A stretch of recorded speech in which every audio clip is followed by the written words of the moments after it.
It's wonderful to have a chat to Jeff Brayley, social researcher at station sponsor McCrindle. They bring data to life, and you do that for leaders in business, in organisations, churches, community groups. Jeff, what is the data that leaders should be looking at as they look into the future? Leaders should be using multifactorial data. It's all about variety and lots of different data sets. We want to help leaders become really powerful at impacting and shaping a positive future. And so futuristic thinking is what we want to encourage people towards. You also need to be thinking generationally, understanding how society is changing, and also be practical, not just theoretical. Leaders should have a vision for the future and a plan for today. Now, generations are working side by side so much more. Do you have any data around that? Absolutely. A whole report, and there's a great infographic on the generations at work right now. 4 generations in Australia, from Gen Zs aged 16 to 30, who are motivated and looking for accessible and approachable leadership, all the way up to baby boomers that are looking for proximity when looking for new work. They want something close to home. And so we've got a great infographic there available for leaders to engage and motivate their teams effectively. Jeff, I've seen this treasure trove. It really is. You're giving full access for 7 days. So how can people actually get access to this? You can get the 50 plus infographics, 40 plus reports, courses, all on mccrindle.com. Search McCrindle Plus and you'll find that 7-day free trial. And we hope it empowers a positive future for all of society. Jeff, thanks so much for your time. Thank you. Station sponsor McCrindle, and you can get all that at mccrindle.com.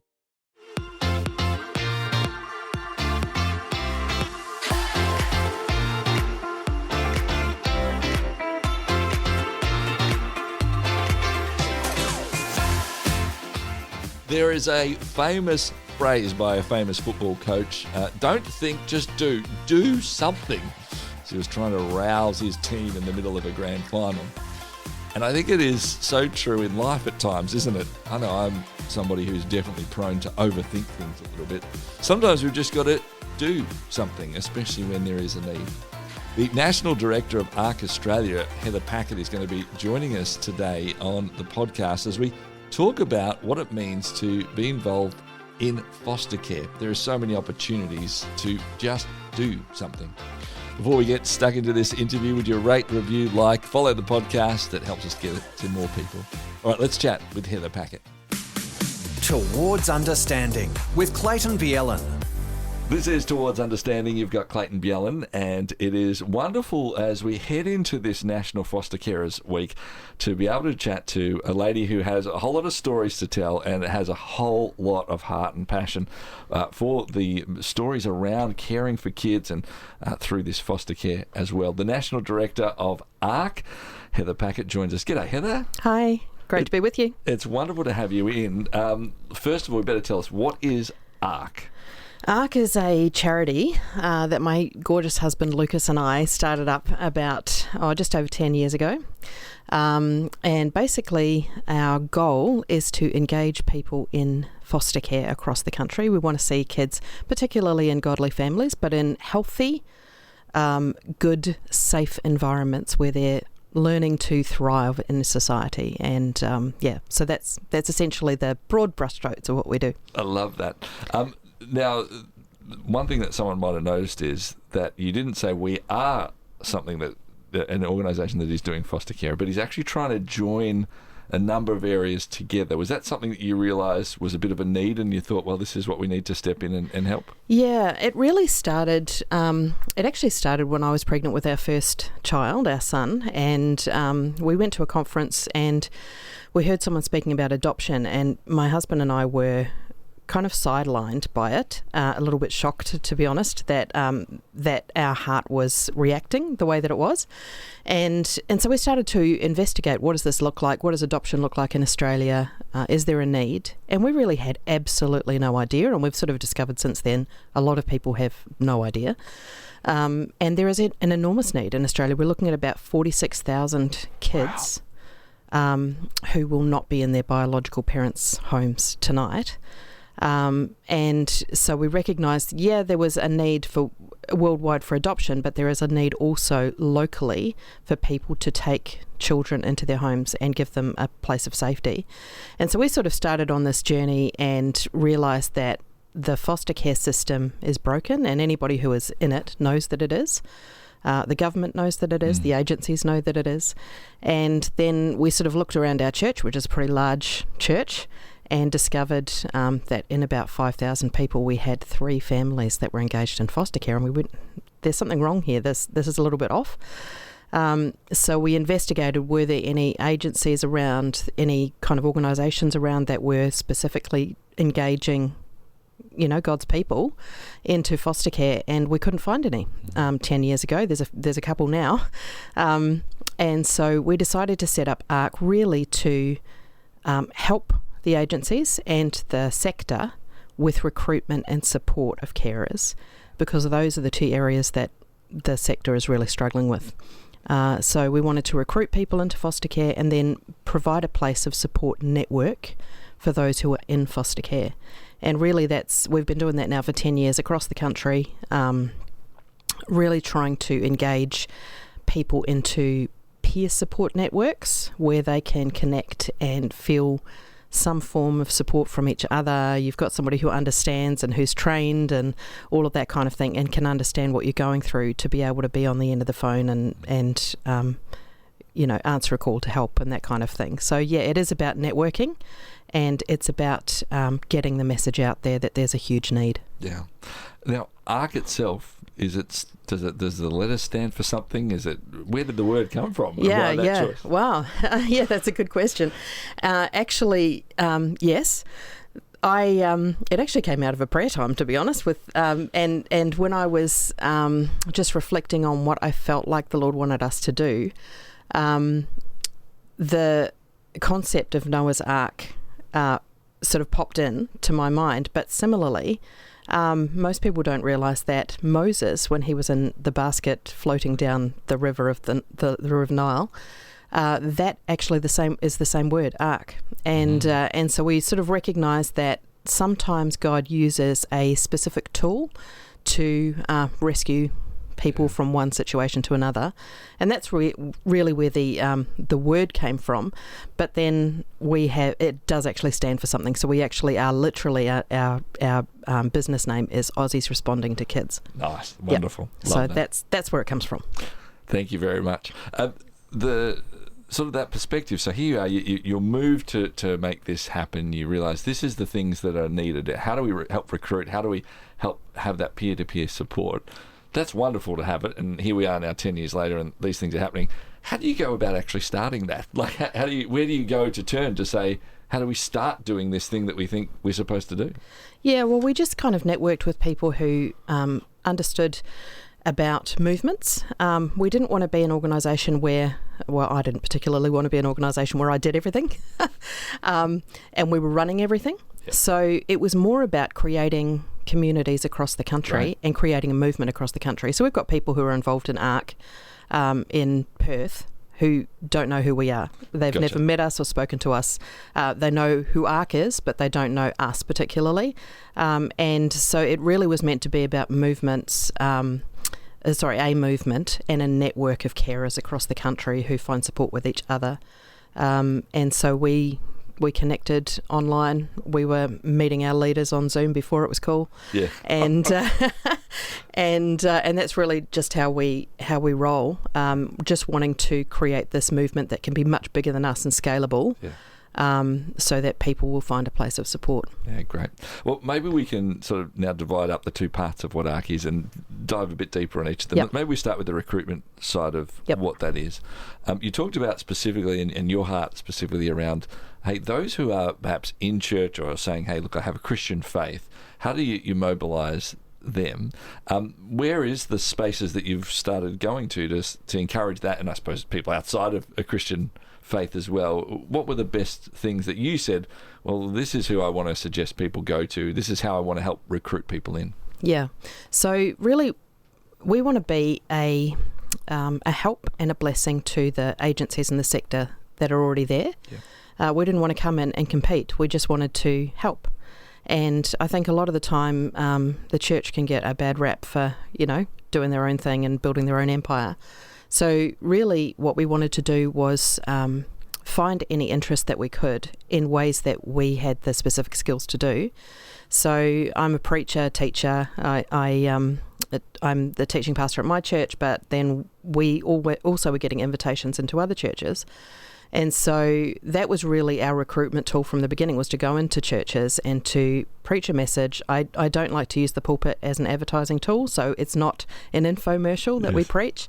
Rather, it's a message about God's heart for the vulnerable, and a robust biblical message that is taken from right the way through the Hebrew Scriptures to the New Testament.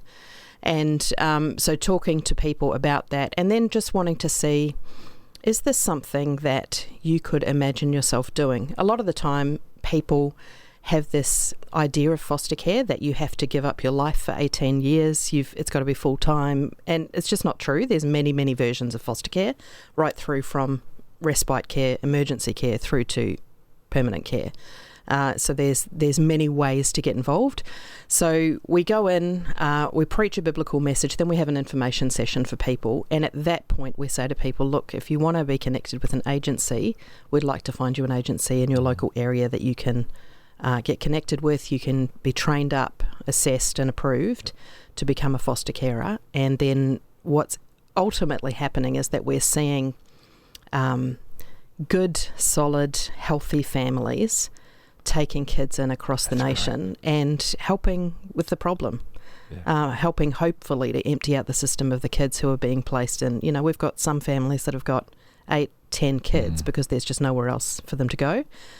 So we just wanted to have more families saying yes and putting their hand up. And a lot of the time it's simply letting people know that there's a problem and that they can actually do something. People are not aware. So we're just wanting to get the message out there. So we predominantly did that through churches. Then COVID hit. It was much harder. Yes. So we started up a podcast, which gives us further reach, which is called Faith and Fostering, and that goes out every fortnight. It's wonderful. And do you, it's not always a numbers game, of course, but have you sort of kept track of, hey, how many people we've connected in and things like that? Yeah, it is actually very difficult to keep track, mainly because of the way that we're doing movement. And so we have people connect with ARC for a period of time and then disappear when they, they might take a hike. To an agency or whatever else might be. And they might still be with an agency but be under ARC. There would be hundreds of people recruited, hundreds of families recruited, but it's very difficult to kind of get a pinpoint on the number. Yeah. And the other thing is, we were asked initially, so how many children are you helping? That's another one that's difficult to answer as well, because you may have 50 children come through an emergency care placement in a year with one family, but then you've got one other family that's got one child for 18 years. Yes. And both are incredibly significant. Yes, yeah, exactly. I just love, back to that comment, which is resounding in my head, that, sometimes we in the Christian community can start building the empires, right? Or even if that's not the aim, like, well, we've got to do it. Rather than just connecting well. I love that. The question that I also have is there a filter that you've run to say, well, these are the agencies we are recommending? Are you doing a bit of like sort of the triage work at the start to say, well, just by my conversation, this family, I reckon they're going to be better on this agency or that agency. Is that some of the work you're doing, or is it simply it's the local work and we connect them to the local people that we know? In the areas where we have some expertise and some experience, then we can certainly filter through agencies, and we certainly do. Yeah. And that a lot of the time that can be to do with not just the location of the person, but also the favourability of the agency toward people of faith. Yeah, right. That varies. It really does. That's interesting. So we will hear stories and we'll filter things accordingly. Yeah. Is that some are positive towards the faith community and some are negative very much around? Is that what you're experiencing? Yeah. Okay, that's really interesting, isn't it? Why is that the case? Do you think that there is a sort of a positive and a negative perspective? I think from my experience of it, and sitting through some various training sessions with various agencies, the positive side, they will so people will say, oh, you're involved with ARC, we love ARC, they send us carers. So there's kind of a positive understanding of they're doing our recruitment for free. And so effectively the church is going out of its way to bless the agency. Do the work. That's right, So they see that as being really positive and really good, and they want to come alongside us and do info sessions for people that we recruit. On the other side, it often just comes down to misunderstanding of the Christian faith. And so we will sometimes have agencies that will just have an incorrect idea of what our belief is, or, we're trying to force people to our religion or force children to our religion or whatever. I sat in one session and said, I can't force my own child to my faith, let alone Yes. somebody else's child, So it's just a misunderstanding through the clientele of, or the people who are running the organisation. And so we try and break down those barriers as much as we can as well. We just want them to recognise, no, we're here to help kids, and ultimately come in with an attitude and a different philosophy, I guess. One of the things that we say to our carers all the time is we're not raising children, we're raising parents. Because you can think about, just putting a roof over a head of a child and getting them through their placement and sending them out at the age of 18, but we don't want to do that. We want kids who grow up to be functioning members of society, or who are healthy, who are healed as much as they can be from a traumatic situation, and can actually go on to be thriving parents in thriving families. That's ultimately what we want to do. So we come in with a heart.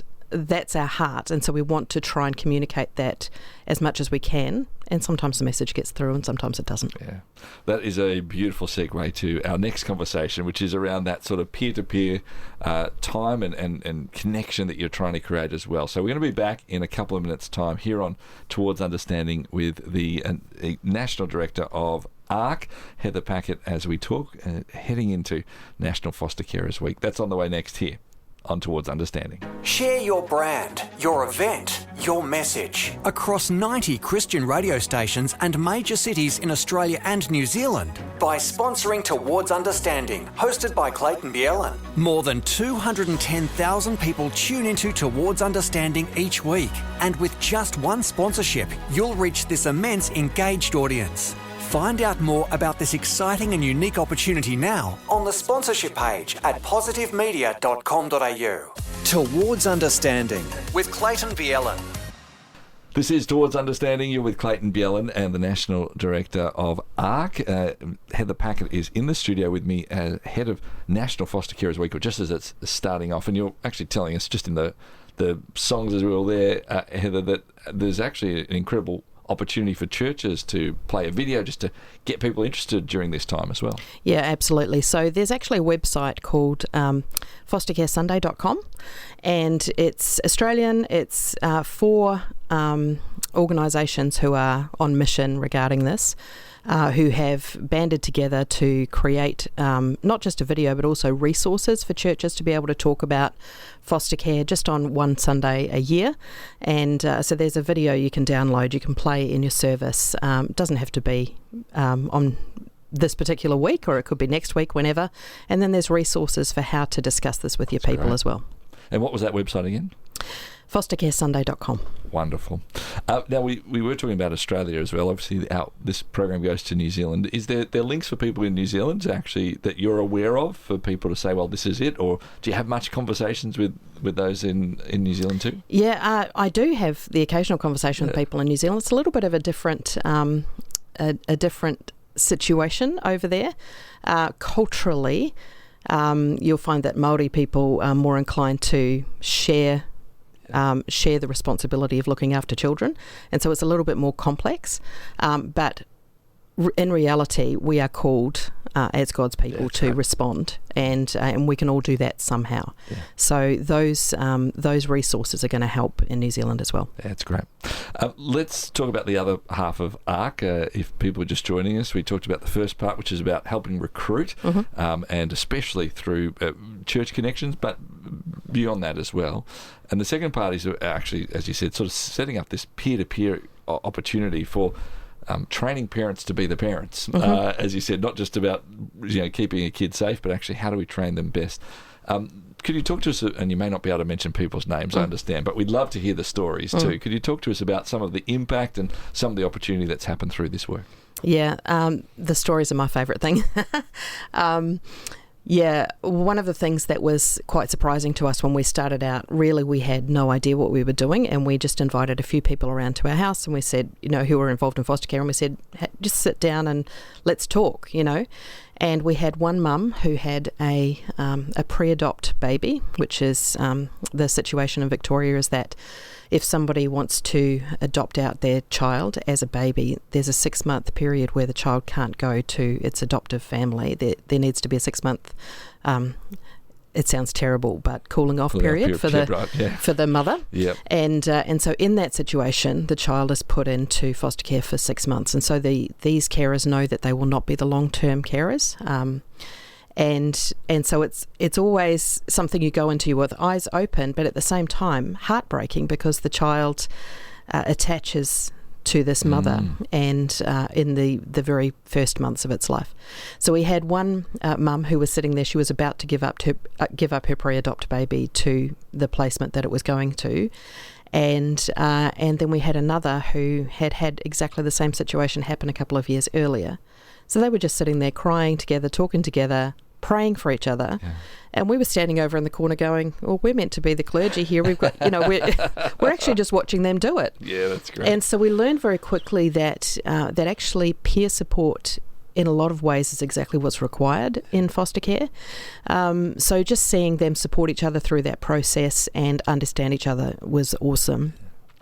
We've seen also, as an extension of that, we had another family who had a teenage boy who had come to them who was really difficult, and he was having a lot of outbursts and all of these kind of things, and he would go for respite care to another family's house. So we had family A with him long term, we had family B who were providing respite for him, and then one day when he took off to the park and he wouldn't come home and they couldn't talk him around, family A called family B, and family B were able to talk him around. Wow. And so you're actually watching the village helping, and he's, it's a number of years down the track now and he's doing really well. So this kind of village coming around a child and saying, we're here for you, we understand you, we're not reacting but we're responding is really an amazing thing to see.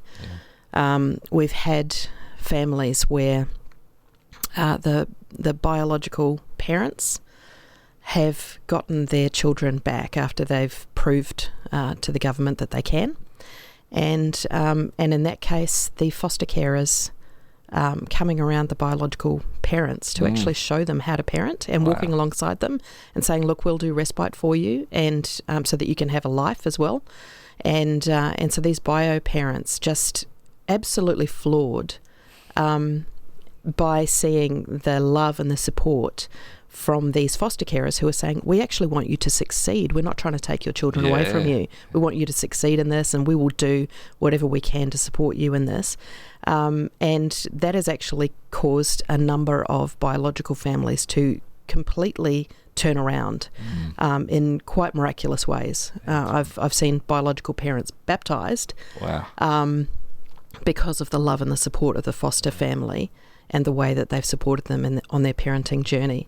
It's one of those things you want to be able to go, I'll tell you all the details, and you can't do that on radio. Yes. But there are so many stories, endless stories like that, where lives have been completely changed because the foster carer was prepared to step in and do something extraordinary and make a difference in the life of the biological family. Yeah. It's amazing. How are you tending to do that peer-to-peer relationship? Is it literally, hey, we'll meet all of you at a coffee shop? Is it we'll connect people online? What's the best way that you're actually facilitating that? Yeah, so we've got we've sort of got everything really. Gotcha. It's a lot of everything. It depends what the community or the local situation looks like. So we've got some of our communities are. The mums are the ones who want to connect, and so they are connecting during the week while the kids are at school. And then we've got others that will meet on a Saturday morning. Usually it's the communities that are full of toddlers and not teenagers, because they have to be run around everywhere. Yes. And so we actually find that there's a little bit of a seasonal aspect to it, where we have to, it may work really well for a period of time, and then we have to change it up and go, no, it's not working, no one's coming. Let's change how we do it. Let's have a dinner instead. But we try and just encourage people to be regular in their connection as a group. But beyond that, to be in each other's lives the rest of the time. Yeah, nice. To reach out and go, this is what's happening in my world, or we just had another child come through emergency care. Would you be praying for us, or whatever? And so individual relationships within the group are super important, but also these kind of regular connections as well as a wider community. Yeah. During this time, we want to give you an opportunity to speak into us who is listening, right? With a challenge, with an encouragement, with a bit of all of that. I suppose I especially want to say to those in the Christian faith community, and we understand not everyone listening right now would say, well, I'm a part of that. I'm happy to listen to this station, but I'm not necessarily part of that. But for those who are there, and you've talked about that, you've worked in church for a long time as well, what would your encouragement be to those who perhaps aren't hearing from ARC at the moment, but they're now listening to it, they're hearing that conversation? What should we be thinking about? What's the first actions we could take? Who should we be talking to? Yeah, what should we be thinking about? I mean, my inspiration just comes from Scripture. All the way through the Hebrew Scriptures, the Lord would speak to his people and say, you need to look after the landless ones. So it was the fatherless, the widow, and the foreigner. And those three groups were kind of connected because they were landless. They weren't able to provide for themselves or supply for themselves. And so that was his command all the way through the Hebrew Scriptures. Then we get to the New Testament and we discover that this command continues. And in Acts, in a description of the church, they sold everything, they gave everything to make sure that those who had need were provided for. And so it was continued through. And we actually have stories in the history annals of the early church stepping in to care for vulnerable children. In the Roman Empire at the time, infanticide was legal. So if you didn't believe you had the means to support a child that you were having, you could leave them out on the docks and just let nature take its course. But the early church is recorded in history as going and collecting up these babies and taking them in and raising them as their own.